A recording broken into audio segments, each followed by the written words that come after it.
que lá vem spoiler. Muito bem, meus amores, estamos de volta com mais um episódio do Senta que lá vem spoiler, a sua dose semanal de spoilers de filmes, séries, documentários e indústria do entreter.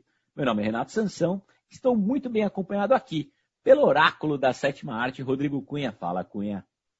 Bom dia, boa tarde, boa noite, meu Brasil. Nunca fez tanto sentido dar um alô para vocês dessa forma, hein? Vamos enfatizar esse bom dia. E bom dia, Rafael Prada, o samurai do entretenimento. Fala, Rafinha. Fala, Sansa, fala, Cunha. Bom dia, queridos. Muito bem, dentro de alguns segundinhos, vamos falar sobre a nova série brasileira da Netflix, com a participação especialíssima da dupla de autores Ilana Casoy e Rafael Montes. Estamos falando da surpreendente e atualíssima Bom Dia, Verônica. Você sabia que iam tentar me matar? Que tipo de pessoa você é? Levanta, arrepender de levantar a mão pra mim. Levanta, arrepender de levantar a mão pra mim. Levanta, arrepender de levantar a mão pra mim. Levanta, arrepender de levantar a mão pra mim. Vou fazer do meu jeito.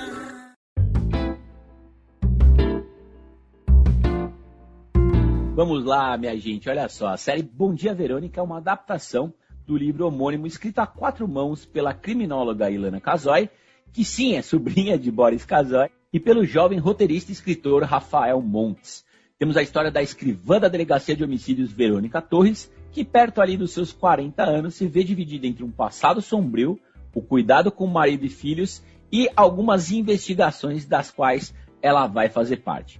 E olha, falamos essa semana com a dupla de criadores que contou pra gente como foi a experiência de dividir uma história pela primeira vez e também criar uma série bastante ousada e autoral.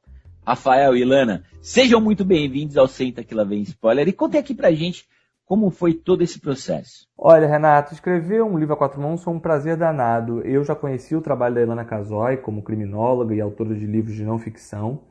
Era fã do trabalho dela. E quando eu a conheci num festival literário, eu convidei a Ilana para escrever um livro de ficção em parceria. Eu sempre gosto de trocar ideia, de ter diálogo. Então, já fazia esse tipo de trabalho, né, no audiovisual, fazendo roteiros e tal. E eu achei que seria muito legal criar um livro junto. E a Ilana agregando esse conhecimento que ela tem de casos reais, de investigação policial também. Por isso, desde o início, eu propus que a gente fizesse uma espécie de O Silêncio dos Inocentes brasileiro. Ou seja, uma trama investigativa com muita ação e muito suspense. Aqui foi um encontro de vida muito interessante, porque eu vinha de histórias reais, no mundo real, onde o mundo inteiro da gente é o processo, é o caso. E o Rafael vinha de um mundo completamente de ficção, onde isso não é comprometido a nada, isso é livre, né? São a criação, as ideias, a gente é livre para pensar. Então, escrever um livro a quatro mãos era uma coisa impensável para mim, mas com o Rafael deu muito certo, a gente desenvolveu um método, a gente cria junto, e aí a primeira versão, a folha em branco era minha, mas depois de criada já uma sequência de coisas que tinha que entrar naquele capítulo, de criada a história, e voltava para ele então completava com o molho dele, trocava as coisas de lugar, me devolvia, e eu devolvia de novo, e assim até a gente achar que estava bom aquilo. Muito bom, olha, e vale lembrar que o livro foi escrito já há 4 anos, e pelo que nós apuramos, há mais ou menos 3 anos a Netflix adquiriu seus direitos, iniciou ali todo o processo de pré-produção e produção, que contou inclusive com a participação ativa dos criadores ao longo de todo o processo. Como é que foi isso aí? Conversamos muito com os atores para compor esses personagens, para passar do nosso conhecimento, do que a gente entendia de quem era quem nessa história, e das causas e dos backgrounds, e para ajudá-los, né? Mesmo bibliografia, para a leitura deles, de como entender o que eles iam fazer. Então a gente participou bastante, sim, a gente estava nas gravações, sempre à disposição. Hoje em dia começa uma nova era, né, no audiovisual. Isso já é bem comum nos Estados Unidos, onde os roteiristas estão no set? Nós, como produtores executivos, eu e Ilana, participamos de todas as fases do processo, né? Além da fase inicial de desenvolvimento, né? Sala de roteiro, a gente participou da pré-produção, da produção, ou seja, da filmagem, e da pós também, recebendo os cortes da série, né? Os cortes dos episódios. Então, foi muito importante isso, eu acho, para o resultado final, porque uma série é um produto coletivo, né? Todas as áreas ajudam, todas as áreas acrescentam para que a história fique como ela fica no final das contas. Por exemplo, na época do casting, claro, tinha uma produtora de casting, o Zé Henrique, que é o diretor-geral da série, tinha suas preferências, mas ele gentilmente sempre mandava os testes para a gente, falava: o que vocês acham? Vamos por aqui, vamos por lá. A própria Camila mesmo foi uma decisão conjunta, né? Porque a Camila não tinha exatamente o perfil da personagem do roteiro, a gente precisou conversar, enfim, quando a Camila quis fazer o papel da Janete, e eu tive 2 semanas para reescrever as cenas, mudando sutilmente a personagem para caber melhor na Camila Morgado, né? No perfil da Camila. E, sem dúvida, ver a entrega e o trabalho genial que esses atores fazem na série foi muito emocionante, né? Assim, eu, pessoalmente, me encanto muito com a intensidade da Tainá, a curva de transformação da Verônica ao longo da série, como ela vai se saturando e vai se transformando ao longo de cada episódio. Você olha ela no primeiro e no último episódio, são personagens completamente diferentes, e isso me encanta bastante. Queridos, olha, temos aqui um trio de diretores, né? Rogue de Souza, José Henrique Fonseca, ali das séries Agosto, Mandrake, Lúcia McCartney, né? E também dos filmes Heleno e O Homem do Ano, e a Isabel Jaguaribe, veterana aí, diretora de Lúcia McCartney e Meu Tempo é Hoje, documentário do nosso querido Paulinho da Viola. E o elenco é de primeira também, né, Rafinha? César, o elenco é um excelente mix, né, de rostos novos e outros bem mais conhecidos, globais.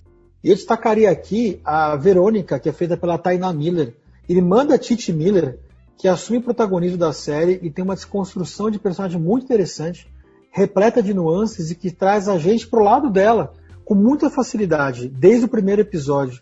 Outro que também está excelente na série é o Tenente Brandão, feito pelo Du Moscovis, praticamente irreconhecível fisicamente, sobretudo para quem acompanhou ele naqueles tempos globais, como o Cravo e a Rosa. Muita intensidade na composição do personagem, foi muito fácil ter raiva, desprezo, medo, né? Você rolava o medo dele na série, e até o nojo. Outra que está incrível também na série é a Camila Morgado como Janete, uma personagem que de fato está completamente destruída por dentro e que fala muito com aqueles olhares durante toda a série. Acho que a gente pode falar aqui, né, Sansa, né, Cunha, que é uma atuação digna de prêmio o que ela fez nessa série, e contrastando principalmente ali com a Tainá Miller e com o Eduardo Moscovis.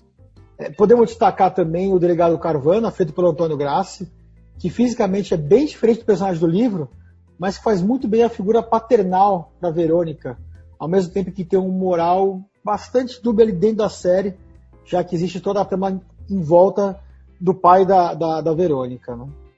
E também a gente pode citar aqui a participação bacana da Marine Provenzano, como a Janice, né, a irmã da Janete, e que ela é fundamental para criar essa mudança de comportamento da irmã, já que ela passa a sentir ali que de fato tem algo acontecendo, alguma coisa errada naquele relacionamento. Mas antes de a gente seguir em frente, é legal sempre a gente trazer aquele termômetro aqui das notas, né? E como é legal a gente ter uma série brasileira lá no IMDb bem ranqueada, né, gente?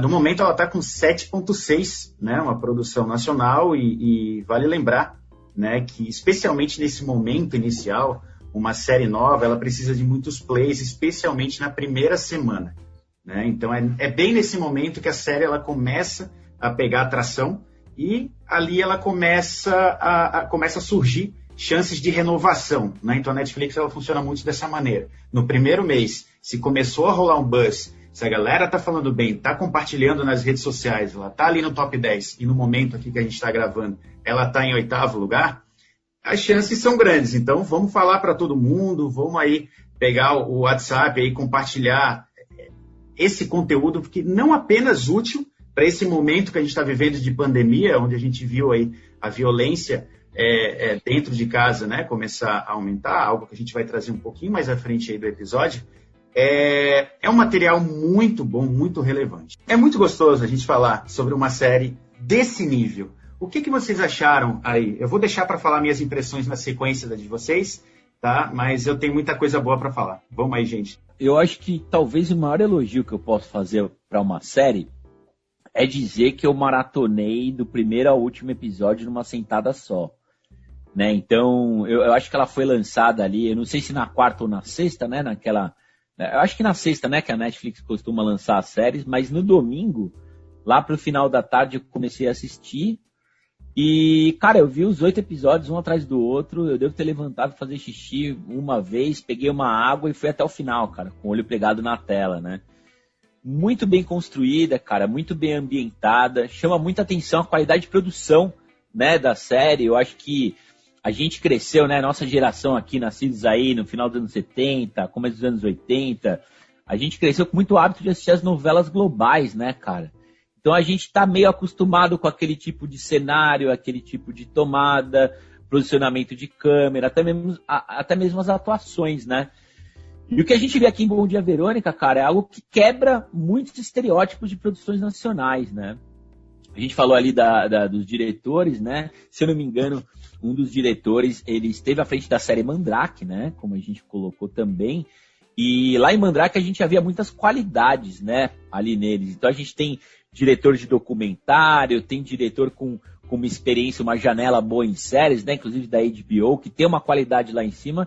E a gente pode ver essa qualidade em Bom Dia Verônica, né? O Rafa trouxe bem aí o elenco, cara. O elenco tá muito inspirado, né? Me chamou demais a atuação da Camila Morgado, cara. Principalmente porque a personagem tem algumas diferenças aí em relação à Janete do livro, né?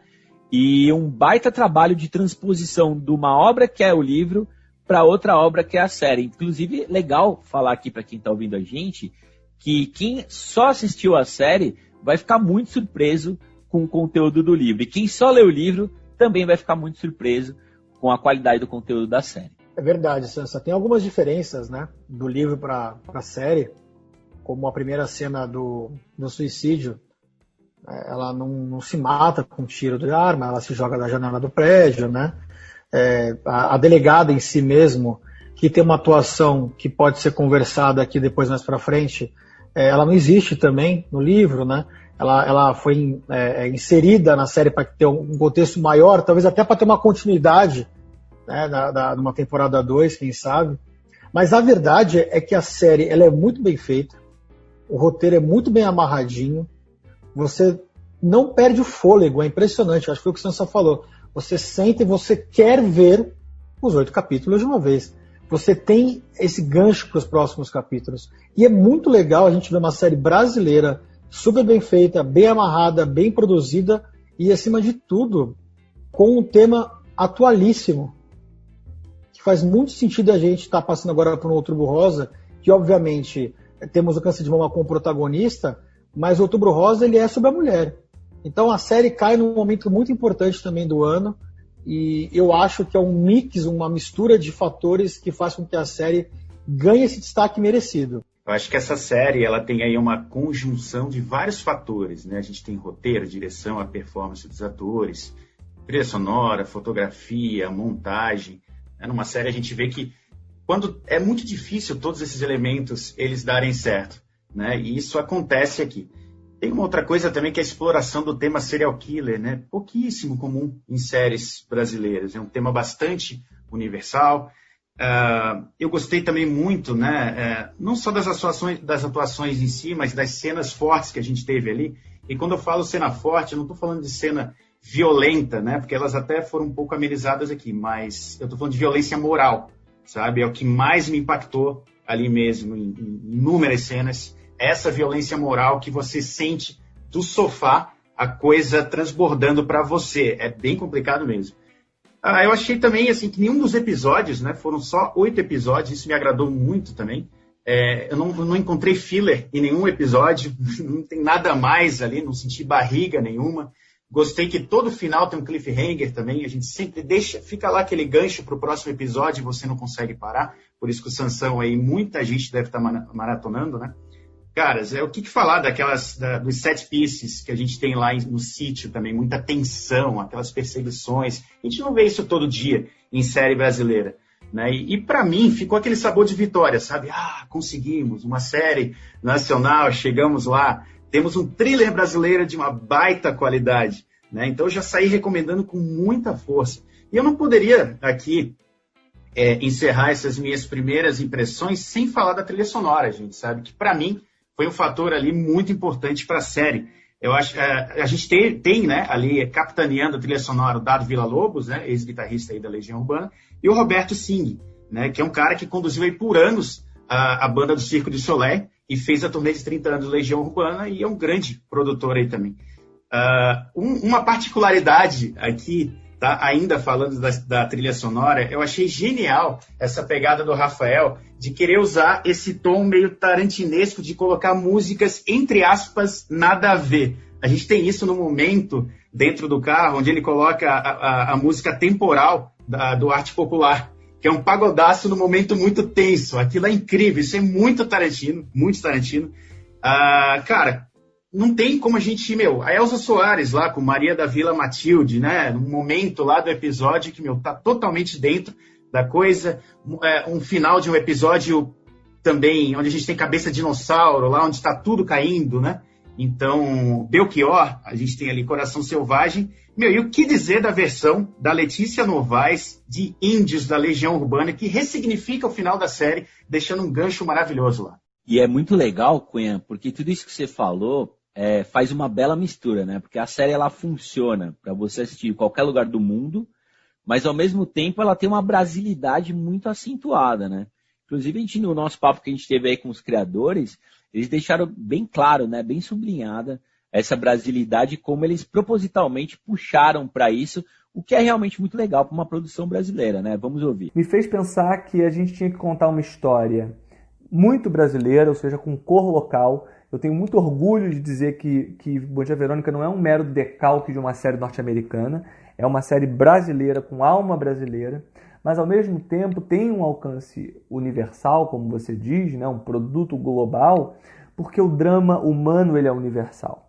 Ou seja, ainda que a gente trate de questões brasileiras, né? Tem um serial killer que ataca na rodoviária de São Paulo, a polícia é a polícia brasileira, com todos os seus altos e baixos.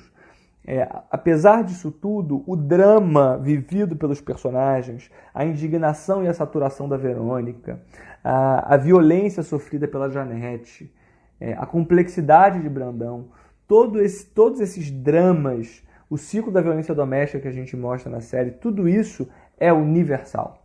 Então, o mais bonito de fazer ficção e de ter uma série é que a gente entra pelo coração, né? A narrativa ela entra pela emoção, ela entra pelo coração das pessoas e nisso ela impacta.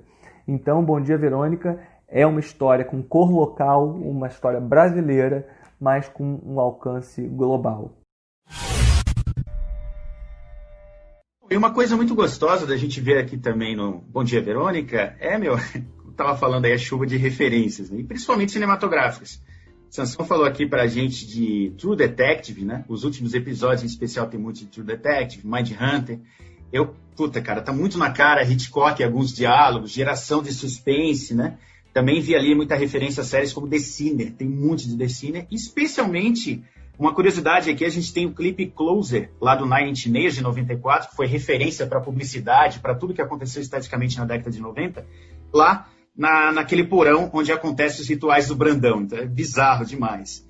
E aí a gente perguntou aqui para os autores, né, a Ilana Casoy e o Rafael Montes, de onde vieram essas inspirações tão ricas aí para a série, que ficou tão redondinho, né, tudo isso funcionou de forma tão casada. E, cara, ela ficou pronta, né, para ser consumida aí, como o Sansão falou, em qualquer lugar do mundo. A gente vê camisetas do Metallica, Scorpions, é uma coisa bastante global. Então vamos ouvir o que eles têm para falar para a gente. Sem dúvida, Bom Dia Verônica é uma série com muitas referências.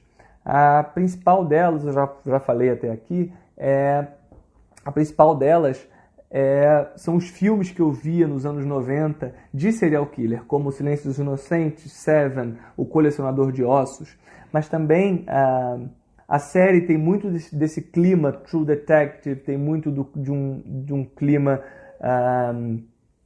de Hitchcock também. Se você perceber, tem, no núcleo Brandão e Janete tem muitas cenas de suspense. Tem um diálogo que eu adoro no início do episódio 3 entre a Verônica e a Janete, que é um diálogo que dura mais de 5 minutos, são só as duas atrizes conversando e é muito tenso.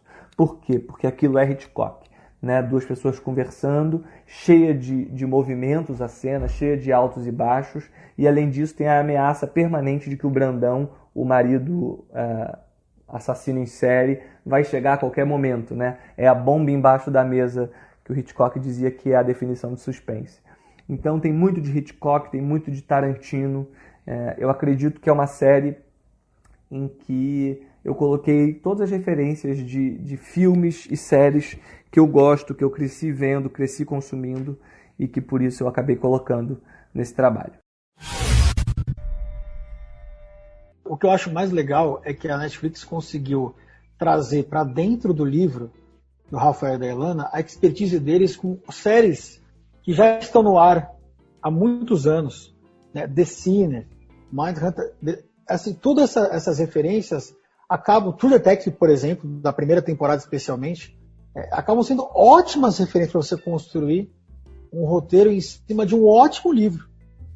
Assim, a gente não está fazendo por acaso, não estamos pegando um roteiro mais ou menos, tentando imprimir um ritmo de uma série que fez sucesso.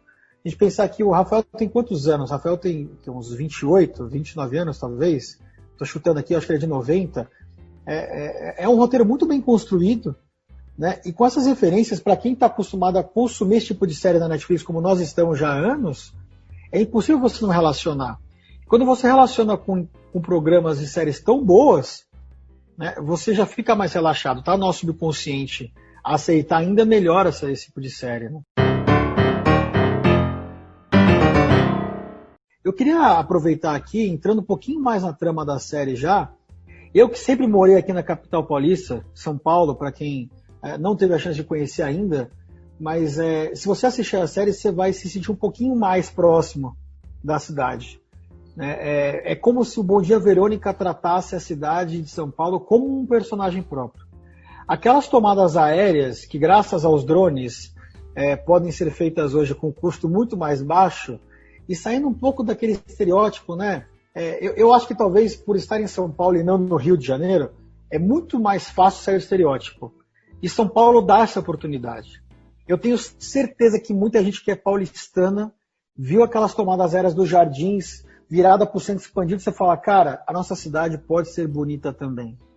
Né? Aquelas gravações no topo do prédio do centro Santander, hoje é o prédio Santander, né? Ali com a bandeira do estado de São Paulo, são belíssimas tomadas. Então, assim para quem foi que o Sansa falou no começo aqui do nosso episódio, para quem está acostumado com o padrão Globo de produção, foi muito bacana a gente ver que dá para sair um pouco daquilo de sempre. E ficou muito bem feito. Não sei o que vocês acharam, mas achei que deu para se reapaixonar um pouco por São Paulo, para a gente que tem essa relação de amor e ódio com a nossa capital. É o famoso existe amor em SP, né, cara? Porque eu tava falando com a Babi, que a gente tava assistindo junto, e ela falou salve assim, crioulo. Cara... salve crioulo, cara. E ela tava falando assim, cara, tem alguns momentos que parece que São Paulo virou Gotham, né, cara? Porque eles fizeram muito bem o trabalho de captação de imagem, a fotografia precisa ser ressaltada aqui também, e eles trabalharam muito bem em São Paulo, cara. Até acho, assim, só para não ficar passando total a mão na cabeça, que era possível ter um trabalho de locação até mais rico, tendo em vista a quantidade de locais interessantes que a gente tem em São Paulo. E também, quando a gente pega o livro, né, eles têm uma parte descritiva ali de vários locais de São Paulo que poderiam ter sido melhor aproveitados na série. Eu moro aqui no centro, né, de São Paulo, e durante os 8 episódios eu consegui ver meu prédio 3 vezes. Isso traz uma alegria muito legal, né? Você se sente ainda mais imerso na série, sabe? Então, os lugares que eu ando aqui, eu fico olhando para aquela esquina assim, caramba, sério, que personagem passou por aqui. Isso é muito gostoso de você ver. porque, como o Sansão falou, né, a gente tem muito, ou o Rafa, não lembro bem, a gente tem muito Rio de Janeiro, né, na maior parte do tempo, e às vezes com aquela visão de Leblon, né, praia, e não é o que a gente tem. Aqui é uma coisa mais urbana mesmo, as tomadas da Marginal são muito legais, né, aquelas entradas no sítio, e eu concordo também, daria para explorar mais alguns pontos específicos. Eu acho que quem fez isso muito bem, não sei se vocês vão lembrar, é a série Black Mirror, em um episódio específico que se passou em São Paulo. Eles trouxeram tantos locais aqui de São Paulo que você olhava assim, puta, eu sei que é aquele lugar, mas mudaram a fachada, mas eu sei onde é isso. Inclusive gravaram na minha esquina aqui um episódio também. Então, golaço para essa ambientação deles, aí como vocês falaram também a fotografia. Eu acho que São Paulo não está nem de mais nem de menos. Eu tenho um irmão que trabalha na SPCine e eu sei que existe um trabalho para que você tenha uma divulgação maior da cidade de São Paulo, até tendo mais espaço de locações. E não a gente ficar focando só ali no centrão de São Paulo, que não é ruim, né? Porque você pode sim mostrar como um olhar diferente, como acontece em Bom Dia Verônica, né? Mas seria muito bacana a gente poder ver uma São Paulo, mais São Paulo nossa, que a gente está acostumado a viver. Zona Oeste de São Paulo, você tem lugares lindos para serem gravados. Você tem a zona central de São Paulo, tirando o centro. Você pode ir na Liberdade fazer tomadas lindas na Liberdade também, né? Eu acho bacana a gente mostrar a Ponte Estaiada, para quem não é de São Paulo. A Ponte Estaiada é uma ponte linda que fica ali na Marginal Pinheiros. Ela é bonita de fato e ela tem aparecido muito. Mas a gente pode mostrar um pouco também da Zona Leste de São Paulo, que tem todo o seu charme, de bairros da Zona Leste, onde você tem bairros que são completamente sem prédio ainda. Se você for para a Zona Norte, Casa Verde, você tem um bairro inteiro ainda que só tem casinhas. Tremembé. Você tem muito lugar que você pode explorar em São Paulo também. A gente pode perceber também, né, que nesse aspecto gore, aí para quem lê o livro sabe que ele é muito violento, né? A capa, inclusive, já entrega isso, o livro lá da Dark Side. Houve aqui uma suavização, né, em relação ao livro. Mas, mesmo sendo classificada para esse público acima de 18 anos, a série até que pega leve, né, nessas cenas aí de violência.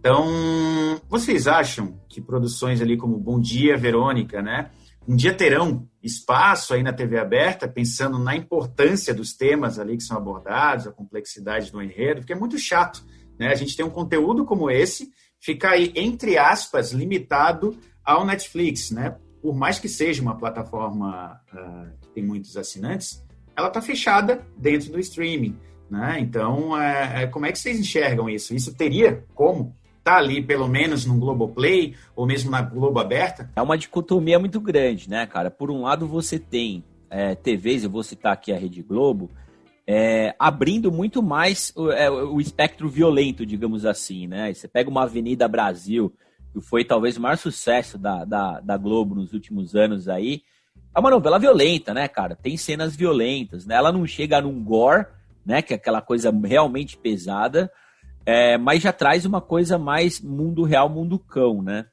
Por um outro lado, cara, em Bom Dia Verônica, e a gente imagina que quem esteja ouvindo a gente nesse momento já tenha assistido a série, ou pelo menos começado, a gente tem algumas cenas de extrema violência, né, cara? É uma coisa que chega próxima aí das produções serial killers gringas, né? E isso eu já acho muito difícil estar numa TV aberta, né? Então eu imagino que a gente teria um outro corte diferente, né? Suavizando ainda mais, Cunha. Você que mencionou a suavização, para isso poder estar numa TV, porque por mais que você coloque conteúdo 18+, você teria que passar Bom Dia Verônica 1h30, 2 da manhã, né? E a quantidade de coisas ali pesadas que a gente tem, e quando eu trago dicotomia é justamente no sentido de o público jovem gosta de ler o Rafael Montes e a Ilana Casoy, né? Então eles estão habituados a essa violência que vem, inclusive, dos livros da Dark Side Books que você trouxe aí, né? Mas agora a TV, ela sempre tem aquela forma de suavizar, até porque o teto é de vidro, né, Rafa? Tem algumas questões na série que eu acho que poderiam até ter sido mais exploradas e que ficaram de fora. Como, por exemplo, a questão da necrofilia na série em si, aquelas feridas nas bocas das mulheres, ela é causada por causa do ácido, do Boa Noite Cinderela e tal. Mas no filme é de um fungo, né? Porque o estuprador, ele gostava de fazer sexo com pessoas mortas e ele pega esse fungo e acaba espalhando para as pessoas vivas. Cara, isso de ler já é grotesco para nós seres humanos. Você lê isso e fala, cara, como alguém pode fazer isso? Imagina se botar isso numa televisão. Né? É que tem maneiras e maneiras. Mas eu, pessoalmente, quando eu chego no segundo capítulo e você vê a cena das mulheres sendo penduradas por ganchos, cara, é uma cena que pesa muito. É chocante. A cena é chocante. Ela é chocante. E ela está na Netflix e nós estamos acostumados a ver coisas mais pesadas na TV fechada mesmo. Quais seriam as chances de a gente ver isso na TV aberta? Acho que próximas de zero. Eu queria acrescentar uma coisa, gente, em relação à TV, que é a concessão que a TV faz para a violência ao mostrar o dia a dia, jornalismo sangrento, né? Aquele dia a dia de violência real, né? Então a gente tem... Pior ainda, né, Sans? Que é pior, porque é vida real. Você tem ali perseguições, né, aprisionamentos, violência policial exacerbada, né? Você tem uma série de coisas acontecendo ao vivaço ali na TV, em praticamente todos os canais, né? De forma até bastante sensacionalista, né, e manipulativa para atrair a audiência, que essa concessão é feita, né? E aí quando a gente vai pro lado da ficção, aí não pode, né? Aí é muito pesado, aí tem que colocar às 1h30, 2 horas da manhã. Então acho que assim, também tem uma coisa aí de interesses, né, interessante. E ainda bem, né, cara? Às vezes a gente reclama tanto da tecnologia, mas ainda bem que vivemos em tempos onde existe, né? A Netflix, a HBO Go, a Amazon Prime, a Apple TV Plus, né? A própria Globoplay que dá uma ousada, né, ali nas produções, começa a sair um pouquinho da casinha, né? E tá chegando a Disney, não que a Disney seja um exemplo de ousadia e coisas do tipo, mas que a gente tem a possibilidade de consumir coisas que vão além da família tradicional brasileira. Olha, minha gente, até pegando o fio aqui dessa violência, né, moral e física contra as mulheres, trago aqui uma notícia que não é nada boa, né? Os números de abusos morais, estupros e feminicídios não param de crescer no Brasil. Segundo o Datafolha, tá? A cada hora, 536 mulheres sofrem algum tipo de abuso no país. O Brasil, que é um dos países que mais abusa da mulher no planeta. Né? E a série aqui vai bem a fundo no tema, né? Inclusive, ao final de cada episódio, a gente tem ali um disclaimer incentivando as vítimas a fazer a denúncia, né? E ter a oportunidade de mudar de vida, né? Como vocês bem colocaram aqui. E a Ilana falou um pouquinho disso pra gente. Vamos ouvi-la. Mas o que eu posso te dizer é que eu tive mensagens várias de pessoas que lutam por essa causa, como uma coordenadora Brasil de uma enorme ONG, um defensor público, pessoas que uma juíza que eu conversei, que dizem como essa série joga uma luz até mesmo para eles entenderem toda essa dinâmica, desde de um abuso que não parece abuso, até como acaba a história de Janete.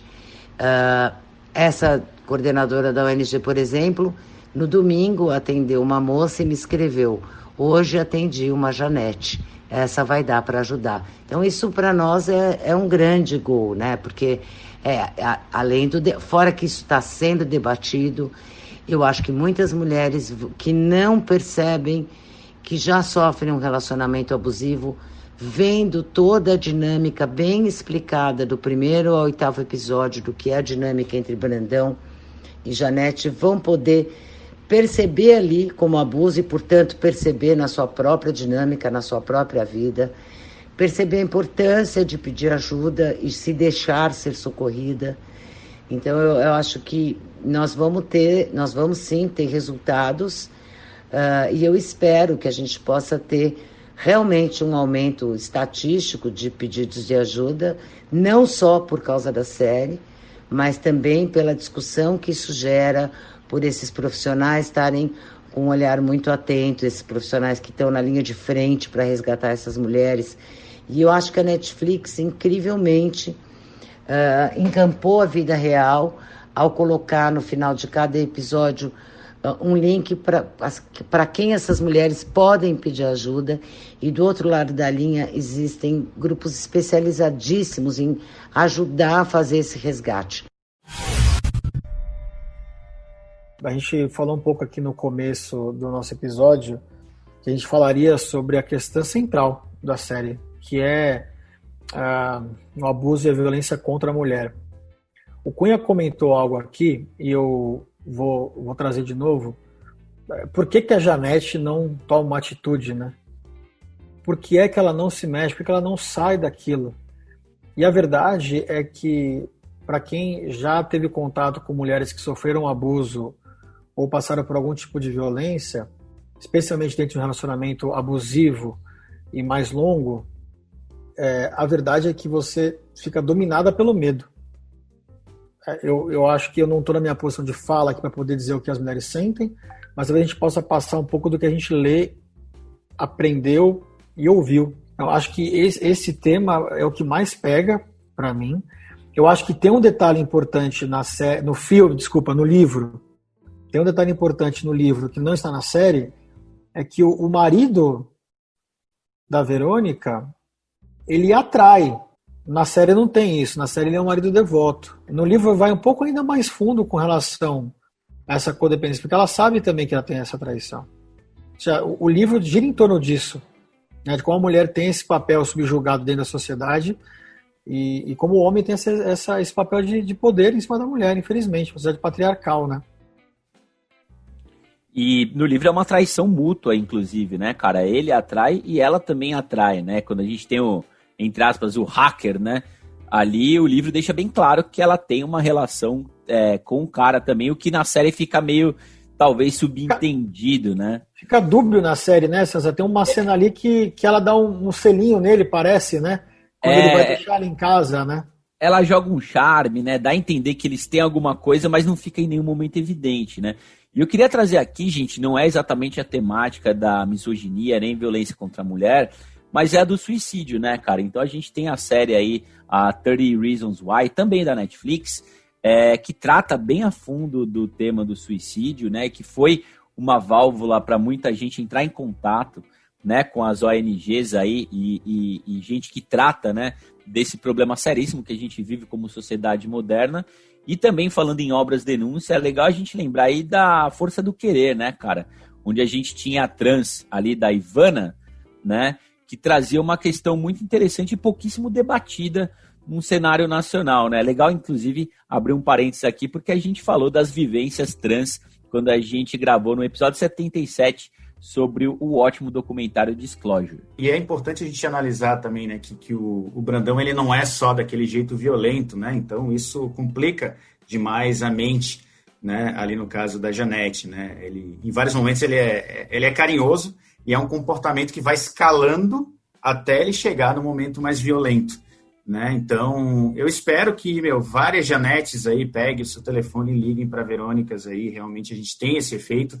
E o que eu achei muito, muito legal na série é algo que acontece na vida real, aí quando a gente ouve muitos delegados, né, e delegadas, é o acolhimento, né? A gente vê que a Verônica, ela meio que adotou a Janete, ela comprou a causa para ela. Muitas vezes o sistema, ele não tem toda a sustentação ali para ajudar essas mulheres, e aí elas ficam dependendo mesmo desse acolhimento, dessas pessoas de fato humanas que compram aquela história e não querem deixar aquilo se tornar mais uma estatística, né? Ou mesmo virar aí somente mais um número. Então, isso é muito legal quando a gente vê acontecendo na série mesmo, a gente torce por ela. E ela sai um pouquinho daquele centro da delegacia, mas tirando isso, não. Realmente é uma personagem que me parece deslocada da série. Não acho que seja por acaso que isso tenha acontecido, na verdade. De novo, acho que a gente pode sim considerar que nós temos, cara, grandes atuações do time principal. Então, talvez por isso a personagem da Anitta, vivida pela Elisa, tenha perdido um pouco de força, né? E eu diria até questionável do ponto de vista de atuação, e se ela precisaria existir. A gente não poderia haver outra forma dela ser inserida dentro desse contexto. Sassa, eu só queria fazer um enxerto aqui com relação ao papel das mulheres e de séries que dão esse destaque para o das mulheres. Tinha uma que eu tinha separado aqui, acabei esquecendo de citar quando eu estava falando um pouco sobre isso, que acho que vale a pena a gente lembrar. Tem uma série na Prime Video, que chama Mexeu com Todas, da Sandra Werneck, que fala um pouco sobre a luta pelo direito das mulheres e como a união pode fazer a diferença em momentos de violência, né? Então elas trazem depoimento ali da Joana Maranhão, né, da nadadora, da Luísa Brunet, que passou recentemente por uma agressão do ex-marido, da própria Maria da Penha, obviamente, né, que deu nome à lei.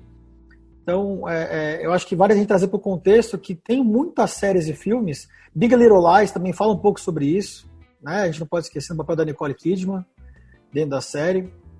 Então, assim, existe muita coisa boa que traz isso para a discussão.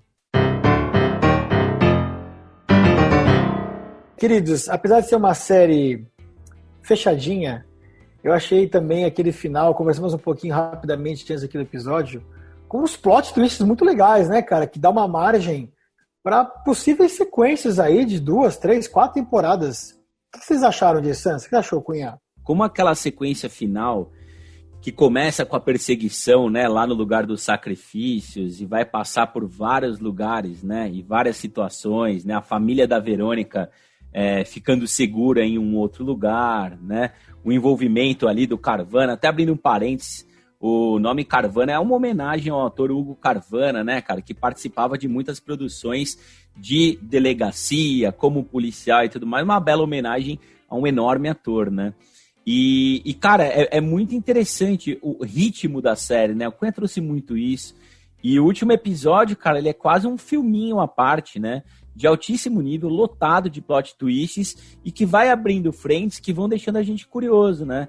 Como é legal esse arco da Verônica, né, cara? Como é interessante ver a Taina Miller no primeiro episódio e no último episódio, já com aquele cabelo, né, diferente, já com aquela coragem diferente, já com uma situação muito mais empoderada, já que ela, à sua maneira, começa a fazer justiça, né? Já que o sistema não vai ajudá-la, ela começa a fazer justiça por conta própria, né? Eu até vou passar a bola aqui pro Cunha, mas ele me falou um negócio muito interessante, que talvez estejamos presenciando o surgimento de uma heroína, né, made in Brasil aí, a Verônica, né, Cunha? Como o Sansa falou, uma heroína, né, será que a gente vai ter isso agora? Cara, eu acho que o que fica aí para essa segunda temporada, ela inclusive ela desenvolve, né, em alguns momentos ali, nos momentos de ação, você vê que ela tem um jeito para coisa, sabe? Ela pode muito começar a evoluir para começar a ter perseguição mesmo, ela ser aquela mulher que você torce, aquela mulher forte mesmo. Então, é raro a gente ver isso no cinema brasileiro, né? E principalmente em séries, um personagem que acaba virando não só uma heroína por conta de motivos de luta, de ação, de cenas bacanas, não, mas por ela estar representando ali a mulher forte, né? A mulher que ouve a outra mulher. Tem um dado momento, eu não lembro em qual episódio isso acontece, que ela conta para a filha, eu acho, né? Ela mostra, filha, você sabe por que eu pinto os olhos? Não é para eu ficar bonita, é para eu ir para a guerra, sabe? Então, esse tipo de coisa eu acho muito interessante na construção de um personagem, sabe? Então, eu acho que pode vir uma heroína, sim, dependendo aí do que temos pela frente. Eu queria abrir um parênteses aqui só para falar um pouquinho da Taina Miller. A gente falou bem rapidamente dela, mas ela, cara, é uma atriz muito interessante, né? O Ralph trouxe que ela é irmã da Titi. Ela teve ali em Tropa de Elite 2, né? Ela teve em As Mães de Chico Xavier, ela teve lá em Sensato Coração, né? Em Cheias de Charme, em Flor do Caribe, né? Ela teve também na série Babilônia, ela teve no filme que a gente gosta demais aqui, Bingo, né? O Rei das Manhãs. Ela teve em Edifício Paraíso, né? O Outro Lado do Paraíso. E ela tá aqui em Bom Dia Verônica, né, cara? Muito, muito boa a construção de personagem que a gente tem da Taina Miller, cara. Como é bem feito, como é bem colocado, como ela trafega bem entre essa jovem adulta, né, que num primeiro momento pode parecer até ter menos de 30 anos, até essa mulher madura que tá já perto dos 40, como a atriz também está, né? Legal a gente lembrar que a Tainá tem 38 anos, né? Lá de Porto Alegre, gaúcha e muito, muito boa atriz. E muito do sucesso da série se deve também à entrega dela aqui. Eu não acho que seja coincidência ela tá de bicicleta no final e não de carro. É muito legal isso. Ela tá de bike, andando de bike no centrão, com eles tocando. dá essa possibilidade no final de realmente abrir portas para uma segunda, terceira temporada. E é muito bacana se a gente, né, o Rafael Montes contou para a gente aqui, se a gente pode ficar empolgado, né, em ter de fato um Boa Tarde Verônica ou até um Boa Noite Verônica, né, Rafa? Olha, desde o início a nossa ideia é fazer uma trilogia literária, né? Então, sim, a gente já está escrevendo Boa Tarde Verônica, o livro. Em relação à série, depende, claro, do público. A gente tem muitas histórias para contar da Verônica. Como você bem disse, a série é fechada, né? Ela fecha as tramas principais, mas tem um gancho muito forte. Eu tenho visto no Twitter e no Instagram as pessoas pedindo a segunda temporada. Isso é muito bom e muito importante. Convido todo mundo que já viu a série a maratonar de novo e a indicar a todos os amigos. Manda pro WhatsApp, gostou da série, fala para todo mundo ver, porque é muito importante esse burburinho nesse início de lançamento da série, para que a série cresça ainda mais e tenha a sua renovação. Bom demais o papo, muito bom também ouvir o Rafael e a Ilana, né, cara? Dá uma perspectiva diferente pra gente. Não podemos terminar, né, sem as nossas notinhas. E aí eu vou perguntar pra vocês, queridos, quantas poltronas amarelas vocês dão aqui para Bom Dia, Verônica? Roteiro, ótimo. Atuações principais, excelentes. São Paulo, nossa capital na telinha, gosto. Algum errinhos de som ali, que realmente fica difícil ouvir em alguns momentos. Umas atuações, uma ou outra questionáveis e tal. 85 poltronas amarelas, merecidíssimas para Bom Dia, Verônica.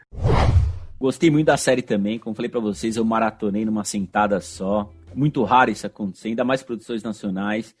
Muita ousadia aqui no roteiro, viu, cara? Muita entrega nas atuações, né? Obviamente que a gente vai ter um problema aqui, outro ali, isso é normal, isso faz parte de um processo criativo, né? Tem algumas coisas que eu não concordo tanto assim, né? Mas, no geral, cara, uma surpresa muito agradável, Bom Dia, Verônica, viu? Se fosse uma produção internacional, né, cheia da grana, né, quando você tem tudo e consegue fazer uma captação, uma edição, uma coisa de som absurda, de forma que fique ali realmente uma primeiríssima prateleira, eu tiraria mais poltronas amarelas, cara. Eu daria ali mais ou menos umas 75 poltronas amarelas. Mas considerados, e a gente sabe todos os problemas que o audiovisual tem no Brasil, mesmo sendo um original Netflix, eu vou subir essa nota, cara, eu vou cravar aqui 90 poltronas bem amarelinhas pro Bom Dia, Verônica. Trazendo para o contexto de uma produção nacional, é tão raro a gente ver o tema que foi abordado, né, um thriller, aí trazendo essa pegada de drama global, com identificação com vários países. Eu acho que isso foi muito sábio. Toda aquela pegada de corrupção sistêmica de Brasil e, sei lá, quem é o vilão que vem por aí no segundo livro, ou na segunda temporada, o que vem por aí, toda essa expectativa, sabe? Não vou chover no molhado aqui, realmente atuações incríveis, roteiro, tudo isso. Eu acho que dentro do contexto de produção nacional eu não consigo dar menos que 95 poltronas amarelas. Muito bem, minha gente, então ficamos aqui com a média de 90 poltronas amarelas para essa primeira temporada, esperamos que primeira de muitas, de Bom Dia, Verônica.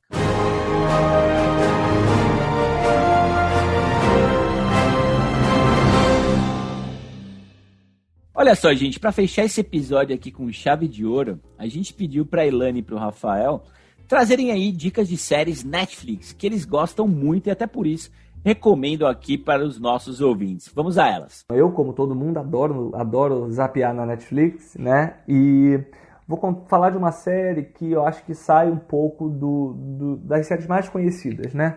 Porque tem muita série conhecida que, enfim, se eu falar, as pessoas já vão ter visto e tal. Tem uma série islandesa chamada Trapped, que é maravilhosa, é uma série policial que realmente é muito, muito interessante. Então, vale a pena, quem não viu, Trapped é super legal. Tem duas séries que tocam num assunto que eu amo, que é a questão do tempo. O tempo, será que é essa linha reta que a gente entende? Ou será que o tempo dobra? Ou será que a gente pode passar de um lado para o outro tempo? Então tem duas séries que eu amei e segui enlouquecidamente, que é Dark, que é um sucesso internacional, apesar da complexidade, que a gente quase precisa de uma planilha para acompanhar a Dark, é uma série que eu indico muito, e tem vários youtubers que te ajudam a entender alguma coisa ou outra que te escapou. E Se Eu Não Tivesse Te Conhecido, que não é uma série tão famosa, mas é uma série que me interessou profundamente, que eu gostei demais e indico muito, tá?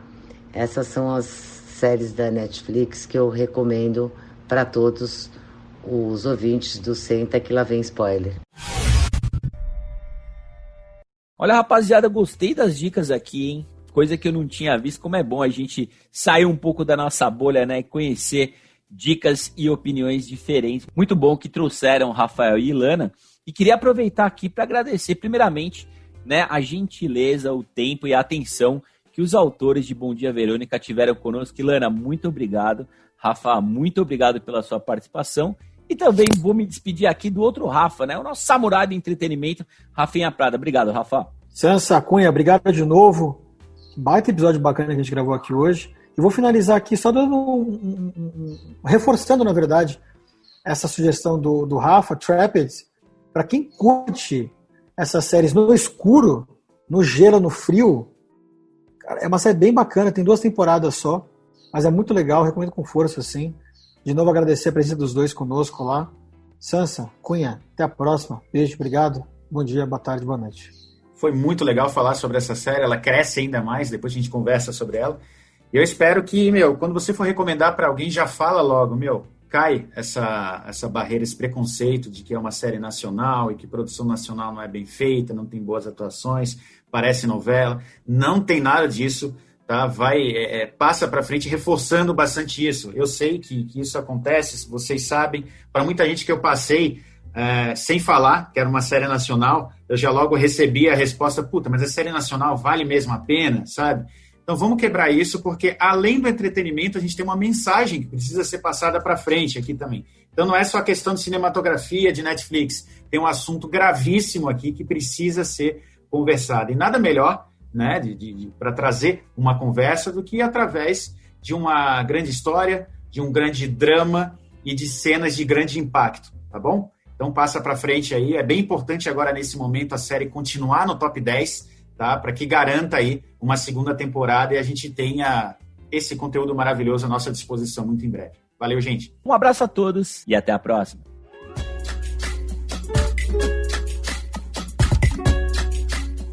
Olha, queria dizer que é uma honra e um prazer ter você aqui na nossa casa. O Senta Que Lá Vem Spoiler é um podcast que fala sobre artes e entretenimento. Cinema, séries, documentários e novidades na telinha e na telona. É isso aí, se você se interessa pelo tema, aproveite para se inscrever em nossos canais e receber em primeira mão os episódios que lançamos todas as semanas. Então é isso. A gente está no Spotify, Deezer, Apple Podcasts e Google Podcasts. E a gente também está nas redes sociais. Estamos nas redes sociais, basta digitar nossa sigla SQLBS de Senta Que Lá Vem Spoiler, que você nos encontra no Facebook, no Twitter e no Instagram. Siga, comente e compartilhe. E lembre-se, coloque seu fone, aumente o volume e Senta Que Lá Vem Spoiler. B on the B.